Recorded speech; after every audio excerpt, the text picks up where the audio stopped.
آ رہی ہے. کہاں سے کال فرمایا؟ صاحب میں کراچی سے ہوں. اچھا واہ واہ جی. سنائیں کیا حکم ہے بھائی؟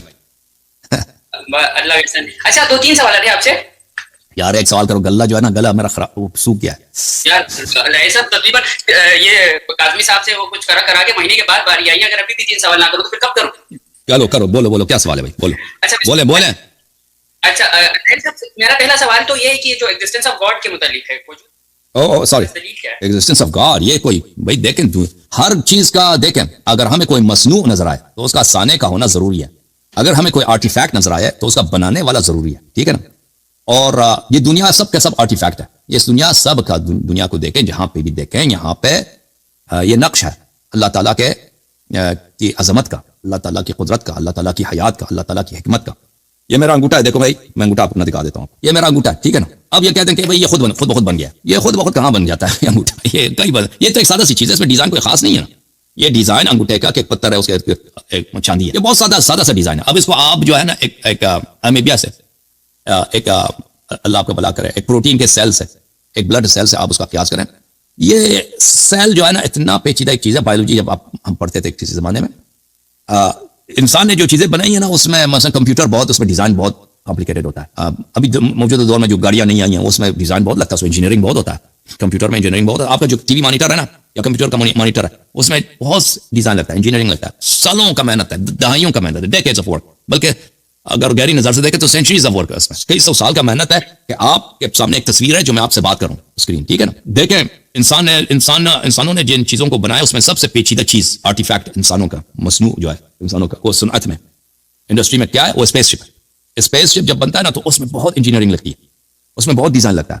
اب دیکھیں ایک جو دنیا کا آپ سب سے سادہ ترین جو اس میں سیل آپ کو دنیا میں ملے گا, اس کا اگر آپ قیاس کریں, اس میں جو صرف ڈی این اے, باقی چیزوں اس میں جو جینوم ہے, جو جین سیل کو چھوڑیں, اس کا جو جینز وہ لے لیں, اس کا قیاس کریں اسپیس شپ سے. اس زمین آسمان کوئی قیاس ہی نہیں ہے. ایسا جیسے میں اس انگوٹھے کا اگر آپ قیاس کریں نا, یہ انگوٹھا زیادہ کمپلیکیٹڈ ہے یا اسپیس شپ زیادہ کمپلیکیٹڈ ہے؟ لازمی بات ہے, انگوٹھا کچھ بھی نہیں ہے اس کے مقابلے. یہ تو کچھ بھی نہیں ہے اس کے مقابلے میں. یہ پینسل ہے میرے ہاتھ میں, یہ پینسل زیادہ کمپلیکیٹڈ ہے یا کروز مسل زیادہ کمپلیکیٹڈ ہے؟ یہ تو اس میں قیاس ہے. اسی طرح یعنی قیاس بنتا ہی نہیں ہے جو سادہ ترین جینوم میں لیونگ تھنگز میں ہے, اور اس کا قیاس کریں آپ اسپیس شپ سے. اب اسپیس شپ بن سکتا ہے بائی اٹ سیلف؟ کبھی نہیں بن سکتا. تو یہ تو اللہ تعالیٰ ہر طرف دیکھیں میرے بھائی, ہر طرف اللہ تعالیٰ کی عظمت کی نشانی, ہر طرف اللہ تعالیٰ کی حکمت کی نشانی, ہر طرف دیکھیں اللہ تعالیٰ. اور اس کے علاوہ بھی ہمارے پاس دلائل بہت زیادہ ہیں, لیکن ہمارا موضوع یہ نہیں, آپ موضوع سے نکل رہے ہیں. میرا ایک سوال یہ کہ اگر اتنی سمپل سی چیز خود بخود نہیں بن سکتی ہے, جو اتنا کائنات کو بنانے والا اس سے زیادہ کمپلیکس چیز ہوگا, وہ خود بخود کیسے بن گئے؟ کیا ان کو کسی کنسنسس سے بن گئے؟ تو یہی بات ہے نا, دیکھیں ہاں, تو عرض یہ ہے کہ ہر مصنوع, ہم نے نہیں کہا کہ ہر چیز کو سانے کی ضرورت ہے, ہم یہ کبھی نہیں کہتے کہ ہر چیز کو سانے کی ضرورت ہے. نہیں, وہ چیز جس کے لیے سانے کی ضرورت ہے اس کو سانے چاہیے, سانے کی ضرورت ہے. اللہ تعالیٰ کی ذات کو کسی سانے کی ضرورت نہیں ہے, کیونکہ اللہ تعالیٰ لیس کمثلہ شیء, وہ ہماری طرح نہیں ہے کہ ہمیں ڈیزائن ہے. دیکھیں ہم مختلف اجزاء سے بنے, اللہ تعالیٰ میں کوئی ترکیب نہیں. اللہ تعالیٰ اگر کوئی چیز مرکب ہے تو وہ اللہ نہیں ہے. اسی لیے ہم کہتے ہیں کہ اللہ تعالیٰ جسم نہیں ہو سکتا, جسمانی نہیں ہو سکتا, اس کے اعضاء نہیں ہو سکتا, اس کا ہاتھ پیر نہیں ہو سکتے, ٹھیک ہے نا.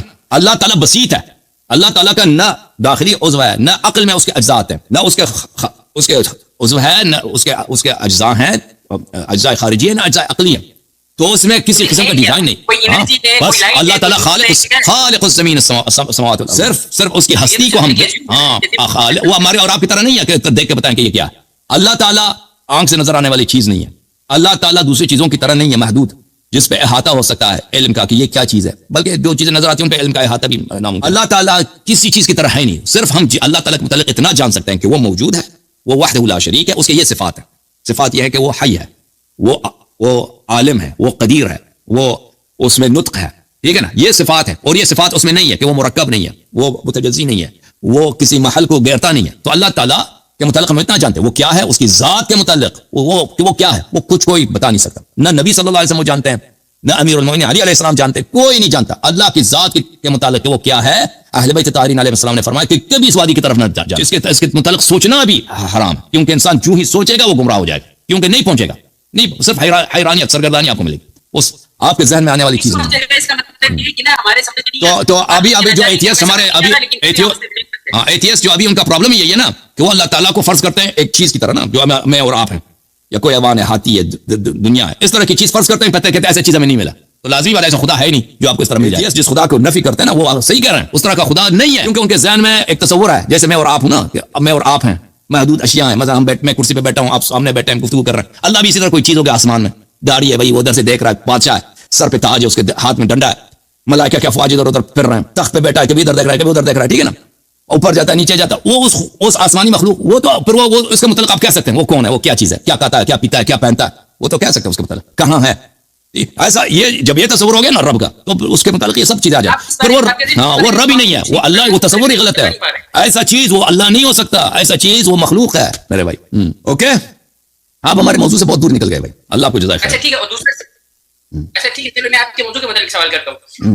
دوسرا میرا جو سوال ہے, آپ یہ جو خلفائے ثلاثہ کی تکفیر کرتے ہیں, کیا ہمارے پاس میں کسی اہل تشیع کے کسی عالم وغیرہ نے بھی ان کی کوئی تکفیر وغیرہ کی ہے, یا یہ صرف آپ پہلے آئے جو رسول اللہ صلی اللہ علیہ وسلم نے کیا, قرآن مجید نے کیا, ہمارے عالم یہی ہیں, امیر المؤمنین علیہ السلام نے کیا, اہل بیت علیہ السلام, علماء سب بالکل, سوائے آپ کے جو خامنئی صاحب ہیں یا خمینی صاحب ہیں, یہ لوگ جو سیاسی لوگوں کا کوئی دین ایمان نہیں ہے, باقی سب علماء کے اس مسئلے پہ اجماع ہے. ان سے پہلے ائمہ نے کیا ان کو کافر سمجھا ہے؟ بلا ریب رسول اللہ صلی اللہ علیہ وسلم کے حدیث بے شمار ہے.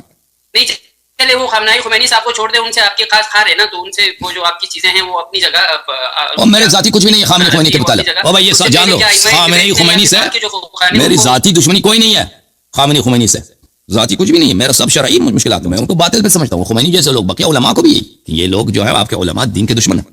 جی نہیں, تو پھر میں یہی تو کہہ رہا ہوں, ان کو چھوڑ کے لوگ کو چھوڑ دیں, باقی پاس کے کیا جو گزشتہ علماء جو گزرے ہیں وہ, یا خصوصاً ائمہ اہل بیت بھی, کیا ان کو کافر سمجھتے تھے؟ میں آپ کو بتا دیتا ہوں. یہ دیکھو بھائی, قرآن مجید کی آیت ہے, بسم اللہ الرحمن الرحیم, یا بنی اسرائیل اذکروا نعمتی التي انعمت علیکم وآمنوا بما انزلت مصدقا لما معکم. اللہ تعالیٰ کا خطاب ہے قرآن میں بنی اسرائیل سے, کیونکہ مدینے میں یہود بھی رہتے تھے نا, لیکن یہ خطاب سب لوگوں سے ہے حقیقت. اذکروا نعمتی التي انعمت علیکم, جو نعمت میں نے آپ کو دی اس کو یاد کرو. اوفوا بعہدی اوفی بعہدکم, اور میرے وعدے پہ عمل کرو, میں بھی اپنے وعدے پہ عمل کروں گا. وإیایا فرہبون, اور صرف مجھ سے ڈرو. وآمنوا بما انزلت مصدقا لما معکم, اور جو آپ کے پاس تورات ہے میں نے اسی کے مطابق, اسی کے تصدیق کرنے والے قرآن کو بھیجا, اسی کے تصدیق کرنے والے نبی کو بھیجا, اس پہ ایمان لاؤ. ولا تکونوا اول کافر بہ, اس قرآن کا, اس نبی کا ایک اول کافر ہوگا, ایک کافر اول ہوگا, نمبر 1, کافر نمبر 1 ہوگا. تم بنی اسرائیل یہودیو, تم وہ نہ بنو, وہ کافر نمبر 1 نہ بننا. سمجھ میں آئی نا بھائی, کافر نمبر 1. کافر نمبر 1 کون ہے بھائی؟ کافر نمبر تفسیر للمحدث الجلیل ابو الناصر محمود ابن مسعود ابن عیاش السلمی السمرقندی, جزء اول, شاب المکتبۃ الاسلامیہ فی تہران. یہ حضرت امام محمد باقر علیہ الصلوۃ والسلام نے فرمایا. وہ کافر نمبر 1 کون ہے؟ یعنی فلانا و صاحبہ, فلانا و صاحبہ, فلانی اور اس کا ساتھی, 1 2, کافر نمبر 1 یہ دونوں. ومن تبعهم ودان بدینہ, اور جو ان کا سپورٹ کرے, یہ کافر نمبر 1 ہے. لا تکونوا اول کافر بہ, یعنی علی علیہ السلام, اس کا کافر نہیں بننا جو اس کی انکار کر رہا ہے. وہ کون ہے؟ وہ امیر المؤمنین, اس پہ ایمان لاؤ اور اس کو انکار نہ کرو. وہ کون ہے؟ وہ علی علیہ السلام. اچھا, اس طرح کے احادیث تو بے شمار ہے ہمارے کتب میں. وکان الکافر علی ربہ ظہیرا, تفسیر قمی جزء ثانی. الکافر الثانی کان علی امیر المؤمنین علیہ السلام ظہیرا, وکان الکافر علی ربہ ظہیرا, کافر اپنے ماسٹر کا, اپنے مولا کا کافر تھا, اپنے مولا کا دشمن تھا. وکان الکافر علی ربہ ظہیرا, کافر وہ شخص, الکافر وہ کافر, وہ خاص شخص جو کافر تھا, وہ اپنے ماسٹر کا کیا تھا؟ دشمن تھا. ہاں, الثانی امیر المؤمنین علیہ السلام کا دشمن, کیونکہ رب جو ہے انسان پہ بھی اطلاق ہوا ہے قرآن مجید میں.